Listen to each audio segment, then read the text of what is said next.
Hi, welcome back. Today we're talking about Chapter 9, Tourism. As with many of the industry segments we've already covered, tourism developed alongside cultural and social changes. Inventions such as the train, the automobile, and the airplane have greatly shifted how we travel, and by no coincidence, how we vacation.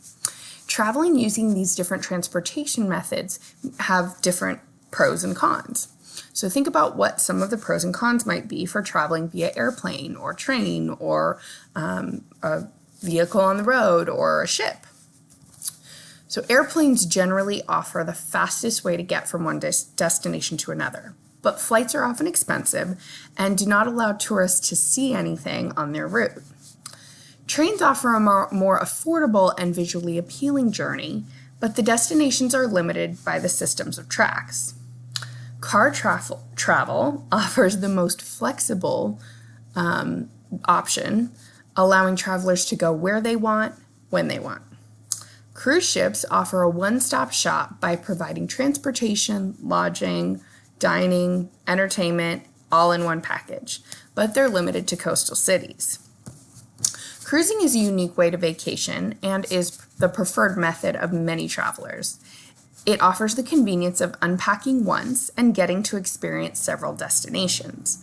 The all-inclusive nature of cruise packages is desirable for travelers on a budget and those wishing to have endless activity options without having to make separate reservations. Modern cruise ships may offer go-kart tracks, ice skating rinks, Broadway shows, and award-winning restaurants. Since food and drinks are usually included, guests can enjoy a vacation without bringing their wallet. Tourism is the largest industry in many countries. It generates almost 1/10 of the world's GDP, or gross domestic product, and it provides almost 1/10 of the world's jobs. There truly is a career for everyone in this industry. Tourism can greatly benefit developing countries, as the money spent by tourists is often reinvested into the community, having a multiplier effect on the local economy.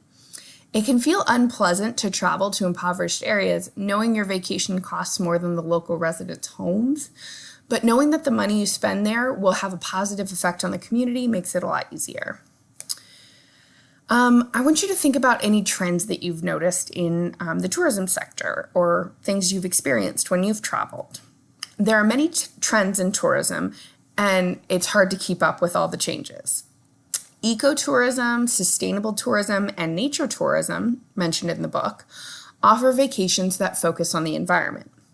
Cultural heritage and culinary tourism offer trips for those who wish to learn something on their vacation. The tourism industry must remain nimble as traveler demographics shift. The largest generation of our population, the baby boomers, are entering retirement, and with medical advances, they will live longer than previous generations. They will likely have limited funds, but they'll have plenty of free time to vacation. So I suspect that RV sales and rentals will be on the rise in the coming years. Conversely, millennials are establishing themselves in their careers, and they will have disposable income to spare, but limited time to travel. So their needs will be unique as well. I would expect to see even more Instagram-worthy luxury vacation options available, such as ice hotels, private yacht rentals, and elephant-back safaris. As with any industry, tourism needs to stay current with technology. Most travelers book their vacations and business trips online. Having an accurate, easy-to-navigate, visually appealing website is critical, along with having an active social media presence. Offering something unique that checks several boxes on the tourism trends sheet will set companies apart from their competitors. With the addition of unconventional options such as Airbnb and Uber, traditional tourism companies will need to stay on their toes and adapt, or risk becoming dated and irrelevant. Tourism is a massive industry, and it's only going to get bigger. Do you see yourself pursuing a career in this industry? Tell me what you think. Let me know if you have any questions.